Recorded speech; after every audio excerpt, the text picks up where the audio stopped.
গাছ দেখুন এখানে সোয়াবিনের তরকারি হচ্ছে। যারা ডিম খাবে না, নিরামিষ খাবে, তাদের জন্যে 12-13টা মিল হবে ভেজ। ওই জন্য এতগুলো সোয়াবিন দেওয়া আছে, আলু দেওয়া আছে। আপনারা বাড়িতে এরকম সোয়াবিনের তরকারি রান্না করে খাবেন, যেন ভালো লাগবে খেতে।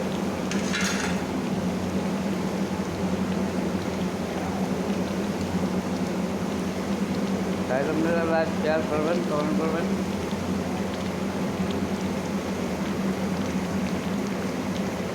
এখন তরকারিটা ফুটছে, একটু পরে নামানো হবে।